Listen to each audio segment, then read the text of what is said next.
आया था पूर्व पक्षी से सिद्धांति ने पूछा था।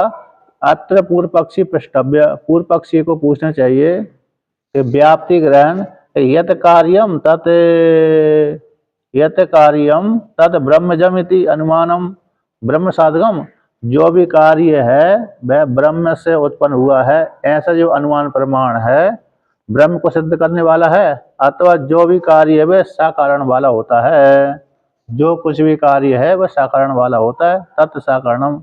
तो ऐसा जो व्याप्ति ज्ञान था कि जो भी कार्य है वह ब्रह्म से उत्पन्न हुआ, ये अनुमान प्रमाण अरे ब्रह्म को सिद्ध करने वाला है।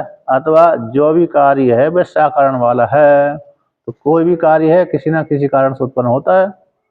तो ऐसा प्राप्त हो जाने पर आद्य में जो भी कार्य है ब्रह्म से उत्पन्न होता है। ऐसी जो व्याप्ति ज्ञान था वो व्याप्ति ज्ञान की सिद्धि नहीं होती। ना के द्वारा वर्णन कर दिया कि इंद्रिय के द्वारा वह परमात्मा विषय नहीं होता, इंद्रिय के द्वारा परमात्मा विषय नहीं होता। इसलिए इंद्रिय परमात्मा को विषय नहीं करती। इंद्रिय तो घटादि को तो विषय करती हैं, किंतु परमात्मा को विषय नहीं कर पाती। इसलिए वो किंतु स्वभाव से, क्योंकि इंद्रियों को परमात्मा ने क्यों परमात्मा इंद्रिय का विषय नहीं बनता, क्योंकि परमात्मा ने इंद्रियों को बाहर को विषय भूत बनाया। परांची कहानी बेण स्वयंभू, तो बहिर्मुखी है, क्योंकि इंद्रिय हमेशा स्वभाव से जगत को विषय करती हैं। घटादि इंद्रिय है ना, स्वभाव से विषय को विषय करने वाली होती है, ब्रह्म को विषय करने वाली नहीं होती। जगत तो विषय को विषय करने वाली मतलब जगत को विषय करने वाली। घटादि जो विषय है उन्हीं को ही विषय करती हैं, उन्हीं के साथ इंद्रिय का संबंध होता है। ब्रह्म में आकाश के साथ इंद्रिय का संबंध नहीं हो पाता। रूप जैसे इसमें वायु देवता में और आकाश में, वायु में और आकाश में रूप नहीं है, तो इसलिए चक्षु इंद्रिय का संबंध नहीं हो पाता। इसलिए इंद्रिय हमेशा नाम रूप आदि को विषय करती हैं। ब्रह्म में तो नाम रूप आदि से रहता है, इसलिए इंद्रिय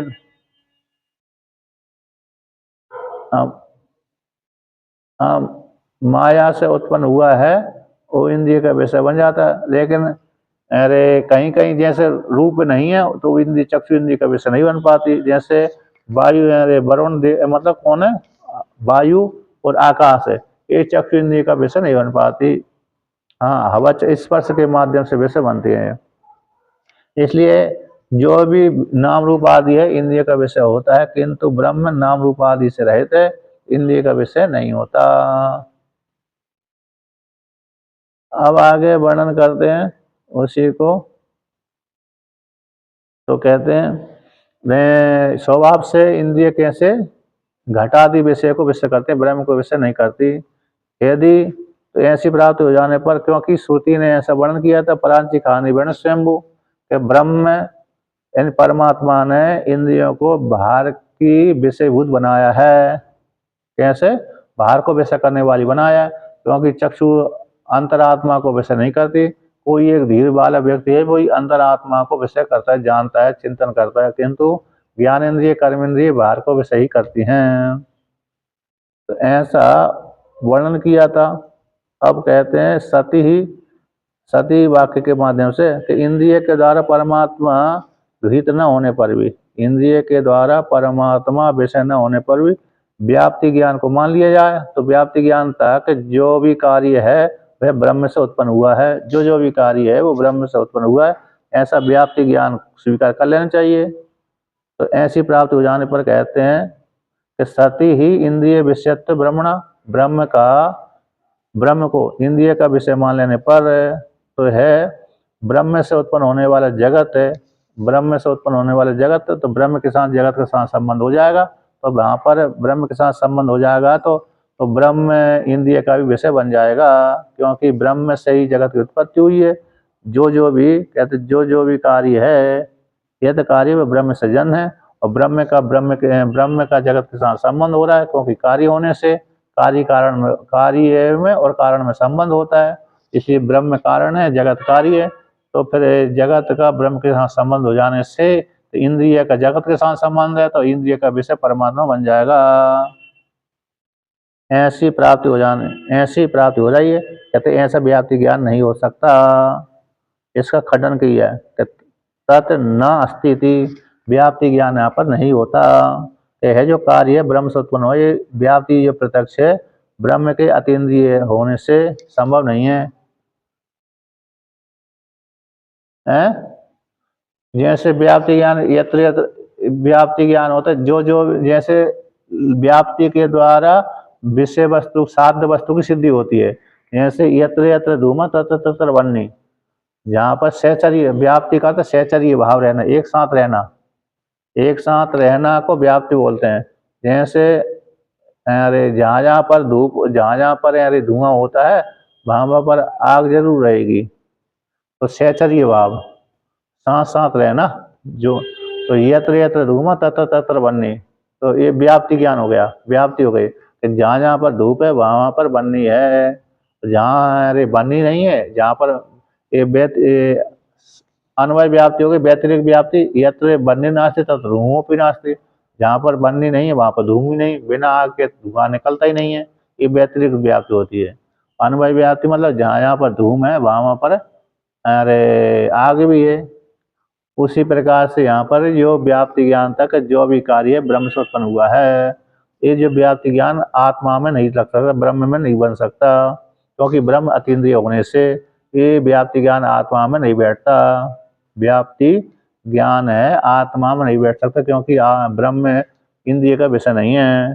तो जो कार्य है ब्रह्म से उत्पन्न हुआ है, ये व्याप्ति प्रत्यक्ष थी और ब्रह्म का अतीन्द्रिय होने से संभव नहीं है, ऐसा वर्णन किया, खंडन कर दिया था। अब कहते कार्य मात्रम तो गृह्यत, इसमें जो आया था एक विकल्प आया था 118 नंबर पृष्ठ पे दूसरी पंक्ति के, जो भी कार्य होता तत्सा कारणम, और कारण के बिना नहीं होता, है ना, जो भी कार्य है वो कारण के सहित है, कारण के सहित होता है। तो पहले विकल्प था कि जो भी कार्य ब्रह्म से उत्पन्न हुआ, ये ब्रह्म को सिद्ध करने वाला अनुमान प्रमाण था। तो इसमें तो पूछा था पूर्व सिद्धांति ने पूर्व पक्षी से, तो ये तो व्याप्ति ज्ञान नहीं बन पा रहा कि क्योंकि आत्मा मेरे इंद्रिय का विषय नहीं होती, ब्रह्म इंद्रिय का विषय नहीं होती, तब व्याप्ति ज्ञान न होने से अनुमान के द्वारा सिद्ध नहीं हो सकता कि ब्रह्म जगत के प्रति कारण है, तो श्रुति ही प्रमाण है वहां पर। तो इसलिए कहते जो कार्य है वो साकारण है, इसको लेकर के यहाँ पर वर्णन करते हैं। द्वितीय में भी कारण की सिद्धि होने पर भी, द्वितीय क्योंकि जो भी कार्य उत्पन्न होता है वो कारण के द्वारा होता है, कोई ना कोई कारण होगा। ऐसे कोई बालक है तो वह बालक है तो किसी न किसी से पैदा हुआ होगा, उसका कोई ना कोई पिता जरूर होगा, माता पिता जरूर होंगे, बिना माता पिता के बालक नहीं पैदा हो सकता। तो द्वितीय में कारण की सिद्धि होने पर भी कारणस्य ब्रह्मत्व श्रुति बिना ज्ञातुम अशक्यम, कहते जो भी कोई कार्य होता है वह किसी न किसी कारण से उत्पन्न होता है। तो ऐसा जो सिद्ध हो जाने पर, ऐसा सिद्धि हो जाने पर कहते हैं कारण की सिद्धि हो जाने पर भी कारण का, तो कारण को ना ब्रह्म, कारण का ब्रह्म है, कारण ब्रह्म है, ये श्रुति के बिना सिद्ध नहीं हो सकता, श्रुति के बिना ज्ञान जानने के लिए समर्थ नहीं है। कारण की सिद्धि हो जाने पर भी कारण का ब्रह्मत्व, कारण का ब्रह्मत्व है, तो कारण ब्रह्म है, इस प्रकार से श्रुति के बिना जानने में समर्थ नहीं है। उसको लेकर यहाँ पर कहते हैं कि कार्य मात्रम तो गृह्यमाणम, ब्रह्म का कार्य कौन है, जगत है, ब्रह्म का जगत कार्य है, तो इंद्रियों के द्वारा मात्र कार्य गृहीत होता है, ब्रह्म गृहीत नहीं हो सकता। इंद्रिय ब्रह्म कैसा जगत का कारण है, लेकिन जगत का कारण ब्रह्म है, तो ऐसी जगत तो इंद्रिय के द्वारा गृह्यमाण हो जाता है। कार्य मात्रम तो गृह्यमाणम, कारण ब्रह्म रूप जो कारण है उसको इंद्रिय के द्वारा इंद्रिय विषय नहीं बना पाती। तो यहाँ पर पूछते हैं कि जगत ब्रह्म के कारण, तो ब्रह्म के साथ संबंध रूप से गृहीत होता है, जो कार्य मात्र इंद्रिय के द्वारा गृहीत होता है वह जगत है, तो ब्रह्म के साथ संबंध रूप से गृहीत होता है, अथवा अन्य के द्वारा, किम अन्य कैंचित, किम अन्य कैंचित, अथवा अन्य किसी के द्वारा ये संबंध जगत के साथ संबंध गृहीत होता है, ऐसा इति संबंध न सक्यम निश्चित, ऐसा निश्चय करने की समर्थ नहीं है। यानी जो कार्य मात्र जो गृहीत हो रहा है इंद्रिय के द्वारा, तो ब्रह्म के साथ संबंध रूप से गृहीत हो रहा है अथवा अन्य के साथ संबंध रूप से गृहीत हो रहा है, ऐसा निश्चय नहीं किया जा सकता। किसके बिना, क्या श्रुति के बिना। उसी को टीका में वर्णन किया है मेरे 119 नंबर पृष्ठ की दूसरी पंक्ति के संबंधम कृतम, जो संबंध बनाया गया है इंद्रियों के साथ जगत का साथ संबंध हो जाता है, और जगत के माध्यम से ब्रह्म के साथ संबंध है। तो जो ब्रह्म जगत के प्रति कारण है, जो संबंध बनाया जा रहा है कि श्रुति के बिना, श्रुति अंतरण है, श्रुति के बिना जगत का कारण ब्रह्म है, ऐसा निश्चय की प्राप्ति नहीं हो सकती श्रुति को छोड़ करके। श्रुति यद्यपि अनुमान प्रमाण से तो ये हो रहा है कि जो भी घटाधिकारी है वो किसी न किसी कारण के द्वारा उत्पन्न हुआ है, तो कारण तो है, लेकिन वो कारण ब्रह्म ही है अथवा ईश्वर है अथवा जीवात्मा है अथवा प्रकृति है, ऐसा किसके द्वारा, किस शास्त्र के माध्यम से जाना जाएगा? तो मतलब जो जगत के प्रति जो कारण है वो श्रुति के माध्यम से जाना जाएगा कि अनुमान प्रमाण के द्वारा जाना जाएगा कि उस जगत का कारण क्या प्रधान है कि परमाणु है कि अन्य है? जगत का जो संबंध है, जगत के कारण के प्रति संबंध है, तो उस संबंध के माध्यम से जगत की उत्पत्ति का मूल कारण कौन है?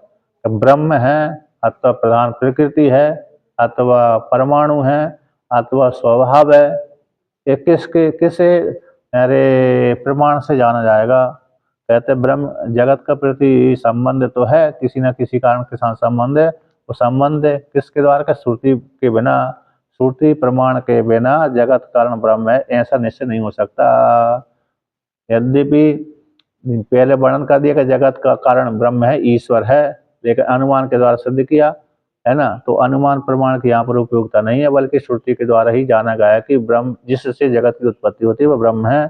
तो इसलिए तो श्रुति के बिना जगत का कारण ब्रह्म है निश्चय नहीं हो सकता। इसलिए उस ब्रह्म जगत के प्रति कारण है, उसके लाभ के लिए जगत कारण ब्रह्म है, उसकी प्राप्ति के लिए श्रुति ही प्रधान रूप से यहाँ पर विचार की गई है। कौन? जन्माद्यस्य यतः सूत्र में, जन्माद्यस्य यतः इत्यादि सूत्रों के द्वारा श्रुति का ही विशेष रूप से विचार किया गया। श्रुति के माध्यम से जाना गया कि ब्रह्म ही जगत के प्रति कारण है, अनुमान आदि के द्वारा सिद्ध नहीं किया। हाँ, अनुमान प्रमाण को भी यहाँ पर प्रमाण से स्वीकार कर लिया, श्रुति के विरोध अवरोधी अनुमान प्रमाण को, तर्क को। उसी को यहाँ पर कहते हैं कि अनुमान प्रमाण तो उपादान आदि सामान द्वारा एक ग्रहण कर लिया जाता है कि जैसे उपादान कारण से घटाधिकारी उत्पत्ति होती है, घटादि का कारण कौन है? उपादान कारण मृतिका है, किंतु निमित्त कारण कौन है? कुमार। इसलिए जैसे उपादान आदि सामान के माध्यम से अनुमान प्रमाण को स्वीकार कर लिया जाता है। इसलिए ब्रह्म का स्वकार्यात्मक जगत, तो जगत है स्रोत आदि श्रुति के द्वारा प्रोक्त अर्थ को संभावना के लिए गुण रूप से यहाँ पर प्रधान रूप से यानी गुण यहाँ पर विचार किया गया है। सामान्य रूप से गुण अनुमान प्रमाण हो गए, प्रधानता श्रुति की हो गई। प्रधानता किसकी हो गई? श्रुति की प्रधानता है और अनुमान आदि प्रमाण की गौणता है। तो स्रोत अर्थ की संभावना के लिए, श्रुति के द्वारा प्रोक्त अर्थ की संभावना के लिए गुण रूप से अनुमान प्रमाण को भी यहाँ पर स्वीकार कर लेते हैं। गौण और प्रधान होता है ना, यानी ब्रह्म जैसे मृतिका घट के प्रति उपादान कारण है, उपादान आदि के माध्यम से, उसी प्रकार से ब्रह्म का स्वकार्यात्मक जगत है। ब्रह्म का कार्य कौन है? ये जगत है। वो श्रुति के द्वारा प्रोक्त अर्थ को संभावना के लिए, पुष्टि के लिए अनुमान प्रमाण को गौण रूप से स्वीकार कर लिया। गौण रूप से विचार है, प्रधान रूप से श्रुति का ही विचार है, उसको उपसंगार करते हैं। तो कहा तस्मात् 119 नंबर पृष्ठ पे दूसरी पंक्ति, तस्मात् जन्मादि सूत्रम न अनुमान उपन्यासार्थम किम तरी वेदांत वाक्य प्रदर्शनार्थम। कहते जन्मादि सूत्र अनुमान प्रमाण की प्रधानता के लिए यहाँ पर ग्रहण नहीं किया गया। जन्मादि सूत्र अनुमान प्रमाण को सिद्ध करने के लिए यहाँ पर स्वीकार नहीं किया गया, जन्मादि सूत्रों की रचना नहीं की गई, बल्कि वेदांत वाक्य के अर्थ को पुष्ट करने के लिए, वेदांत वाक्यों के विचार करने के लिए जन्मादि सूत्रों की रचना की गई है ना। इसी अनुमान प्रमाण को प्रदर्शन करने के लिए, यहाँ पर जन्मादि सूत्रों को उपन्यास नहीं किया गया, यानी अनुमान प्रमाण की पुष्टि के लिए नहीं है जन्मादि सूत्र, बल्कि वेदांत वाक्य को सिद्ध करने के लिए, तात्पर्य निर्णय करने के लिए जन्मादि सूत्रों की रचना की गई है। ठीक है ना। तो वे कहते हैं वे वेदांत वाक्य कौन से हैं? वेदांत वाक्य वे कौन से हैं जो किम पुनस्तद वेदांत वाक्य, वेदांत वाक्य हैं जो सूत्रों के द्वारा जिनकी रचना, सूत्रों के माध्यम से इसके ऊपर विचार किया गया है। यत सूत्रण यहाँ लीलक्षीषितम के सूत्र के माध्यम से ब्रह्म के लक्षण की विचार की गई है। सूत्रों के द्वारा तो वेदांत वाक्य है जिस सूत्रों के माध्यम से ब्रह्म को लक्षण करने के लिए विशेष रूप से विचार किया गया है। सूत्रों के द्वारा ब्रह्म के लक्षण के स्वरूप का विचार किया गया है श्रुति के माध्यम से। ऐसे वेदांत वाक्य कौन से हैं? ठीक है ना। तो यह शब्द का अर्थ हो गया ब्रह्म। तो ब्रह्म के विषय में लक्षण करने की इच्छा से, लीलक्षीषितम का अर्थ होगा लक्षण करने की इच्छा से, यानी ब्रह्म का स्वरूप क्या है, ब्रह्म कैसा है, इस प्रकार से लक्षण करने की इच्छा से, प्राप्त करने की इच्छा से, जानने की इच्छा से सूत्रों की यहाँ पर रचना की गई है। इन सूत्रों के माध्यम से श्रुति के अर्थ का विशेष तात्पर्य किसमें है, श्रुति किस अर्थ को बोध कराती है ना, किसके स्वरूप का बोध कराती है, किसके स्वरूप का बोध नहीं कराती। इस प्रकार से ब्रह्म के स्वरूप को बोध कराने वाली श्रुतियों का यहाँ पर सूत्रों के माध्यम से विचार किया गया है। ऐसे वेदांत वाक्य कौन से हैं? तो उसी को लेकर कहते हैं ये वेदांत वाक्य हैं। भृगु वही वरुणम पितरम उपससारा, जो भृगु ऋषि हैं, वरुण के पुत्र हैं, वारुणी कहलाते हैं, अपने पिता वरुण देवता के पास में गए, यानी दो प्रकार के भृगु ऋषि होते हैं, एक ब्रह्मा जी के मानस पुत्र, एक वरुण देवता के पुत्र। तो जो ब्रह्मा जी के मानस पुत्र थे वही भगवान शिव जी के श्राप से वरुण देवता के घर में पैदा हुए थे, इसलिए वरुण के पुत्र भी भृगु ऋषि हैं। जैसे वशिष्ठ भगवान है ना, वशिष्ठ भगवान पहले ब्रह्मा जी के मानस पुत्र कहलाते हैं, बाद में मित्रा वरुण के पुत्र हो जाते हैं। राजा नेमि के श्राप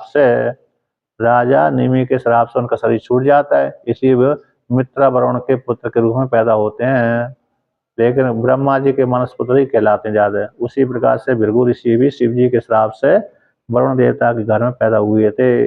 ऐसे वरुण देवता अपने पिता के पास में गए और जाकर पूछा, आदि ही भगवो ब्रह्मेति, हे भगवान मेरे को ब्रह्म का उपदेश करिए।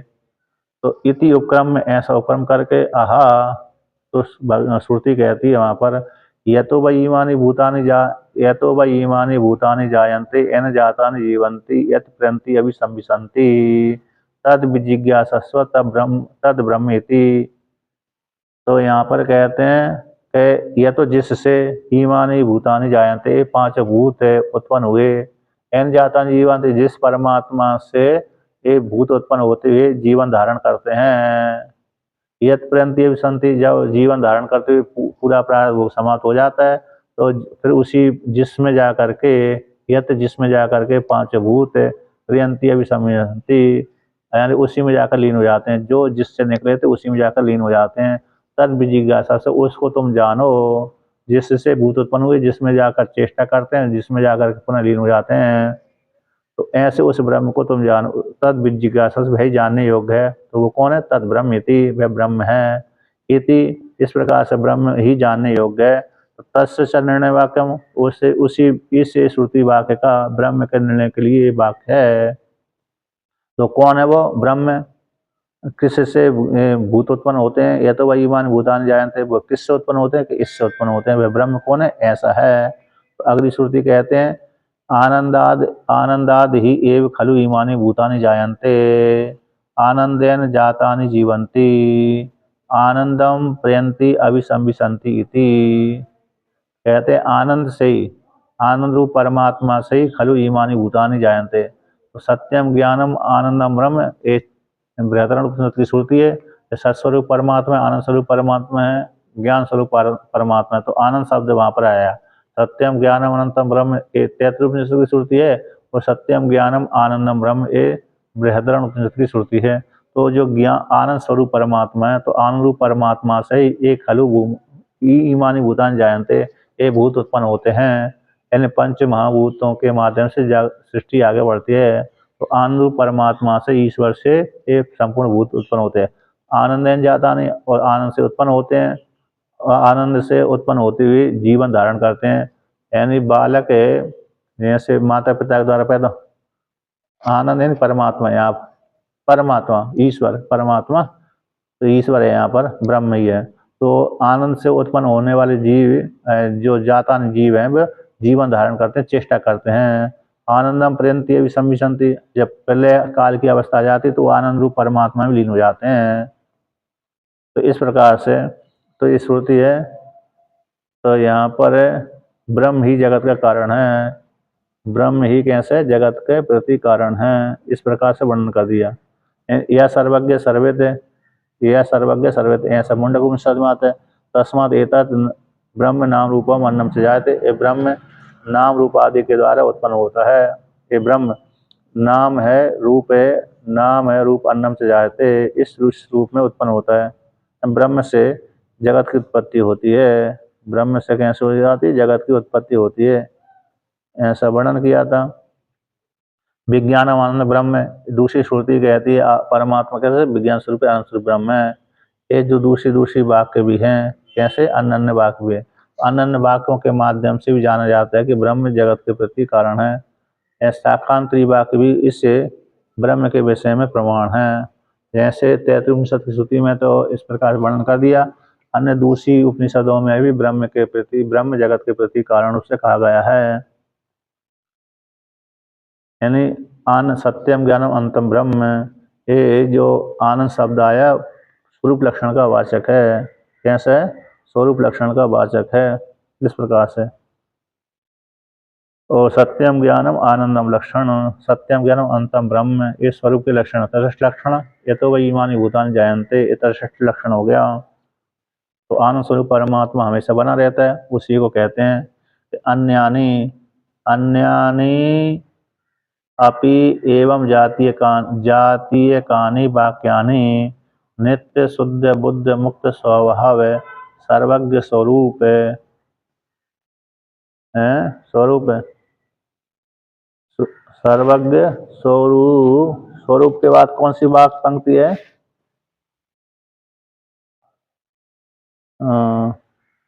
सर्वज्ञ, सर्वज्ञ स्वरूप, स्वरूप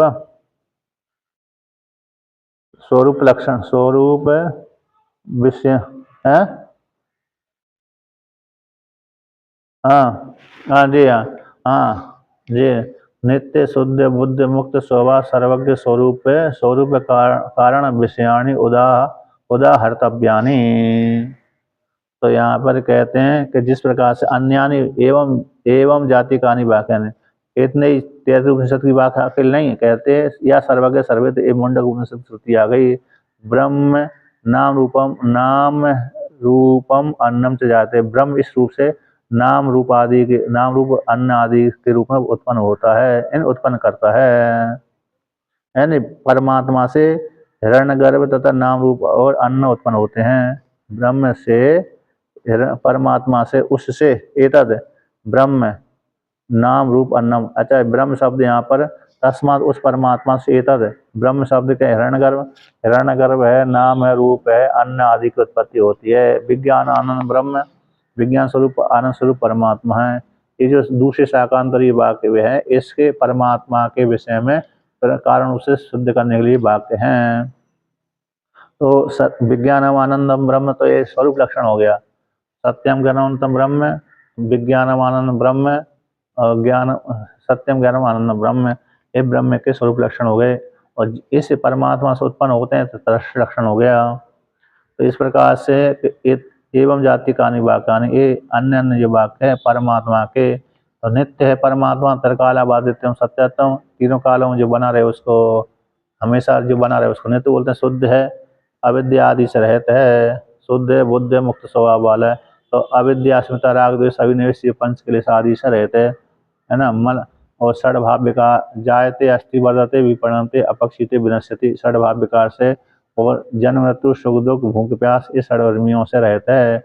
ऐसा मुक्त स्वभाव वाला सर्वज्ञ, सर्वज्ञ परमात्मा स्वरूप कारण वाला परमात्मा विश्व, इस ऐसे परमात्मा को सिद्ध करने के लिए कारण विषयाणी, कारण को विषय करने वाली श्रुतियाँ, नित्य शुद्ध बुद्ध मुक्त स्वभाव सर्वज्ञ स्वरूप के बोध कराने वाली है, स्वरूप के बोध कराने वाली जो श्रुतियाँ हैं, उन श्रुतियों को यहाँ पर उदाहरण ले लेना चाहिए, उदाहरण के रूप से स्वीकार कर लेना चाहिए। मतलब भगवान भास्कर ने तो सामान्य रूप से वर्णन कर दिया कि ए तो वही ईमानी भूतानि आनंदादेव खलु ईमानी भूतानि जायन्ते इत्यादि वाक्यों को कह दिया। तो अन्य अन्य भी यहाँ पर कारण को सिद्ध करने वाली श्रुतियाँ हैं, उनको भी ग्रहण कर लेना चाहिए, जो कारण रूप परमात्मा को नित्य सिद्ध करती हूँ। शुद्ध नित्य है, शुद्ध बुद्ध मुक्त स्वभाव सर्वज्ञ ईश्वर को सिद्ध करने वाली जो श्रुतियाँ, उन श्रुतियों को भी यहाँ पर ग्रहण कर लेना चाहिए।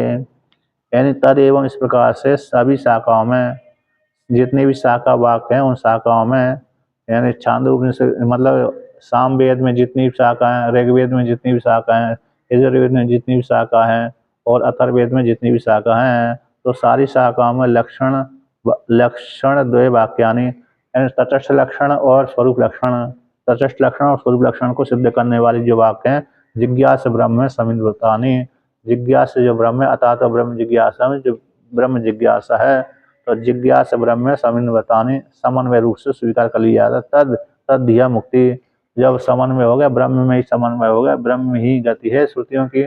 अब ब्रह्म के विचार करने से, आत्मा के विचार करने से, श्रुतियों के द्वारा ब्रह्म का विचार करने से अविद्या की निवृत्ति, मोक्ष फल की प्राप्ति हो जाती है।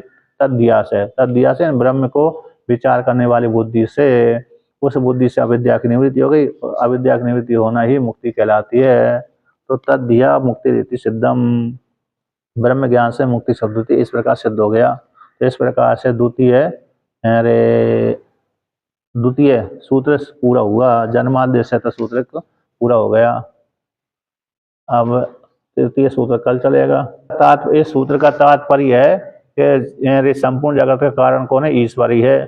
श्रुतियों के माध्यम से, अनुमान आदि प्रमाण के माध्यम से भी ये सिद्ध होता है कि ब्रह्म ही जगत का कारण है। प्रधान प्रकृति और परमाणु आदि से जगत की उत्पत्ति नहीं होती, क्योंकि प्रधान और परमाणु अचेतन है, कैसे? जड़ हैं। जड़ से जगत की उत्पत्ति नहीं हो सकती, जीव से भी जगत की उत्पत्ति नहीं हो सकती, जड़ से भी जगत की उत्पत्ति नहीं हो सकती, बल्कि ईश्वर, सर्वज्ञ ईश्वर से ही जगत की उत्पत्ति हो सकती है। क्योंकि किसी व्यक्ति का कर्म ऐसा है, किसी दूसरे व्यक्ति का दूसरे ही प्रकार कर्म है, तो वो जड़ में ऐसी सामर्थ्य नहीं है और सामान्य जीव में भी ऐसी सामर्थ्य नहीं है कि हर व्यक्ति को एक काल में सभी प्रकार के भोग भुगा दे। इसलिए ये सामर्थ्य ईश्वर में ही है, ईश्वर ही संपूर्ण जगत के प्रति कारण है। श्रुतियों के द्वारा निर्णय कर लिया, ये सिद्ध हो गया। ठीक है।